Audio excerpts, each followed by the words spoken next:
Hello, my name's John Trimboss.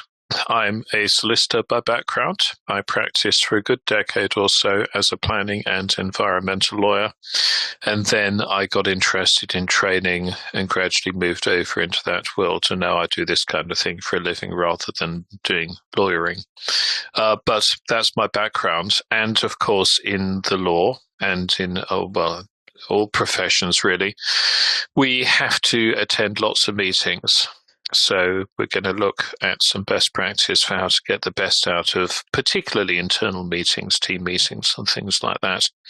And then the other issue that we're going to look at is taking meeting notes, which is very much a part of business life, taking notes of meetings, and is something that nobody particularly wants to do. And in fact, I have had a number of meetings in the past where maybe halfway through somebody has said, "Oh, nobody's taking a note. Hang on a minute. Who can take a note of the meeting?" And then everybody looks down and they go, "Oh no, please don't ask me to do the notes of the meeting." So everybody hates doing it, but it's one of these unfortunate facts of life.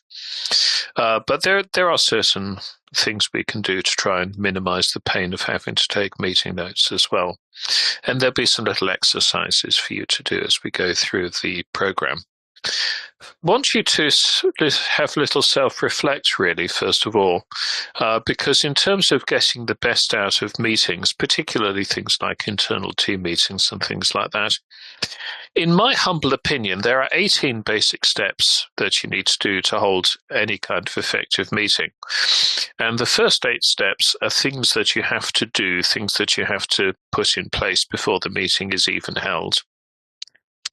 The second lot of 8 steps are what you need to do during the meeting, and there is a particular focus on the role of the chairperson, the skills of the chairperson. And then the final 2 steps need to take place ASAP after the meeting is finished. So just have a little reflect, and you can pause the program, you can freeze me for a minute or two.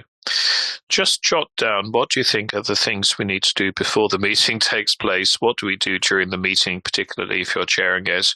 What do we do ASAP afterwards?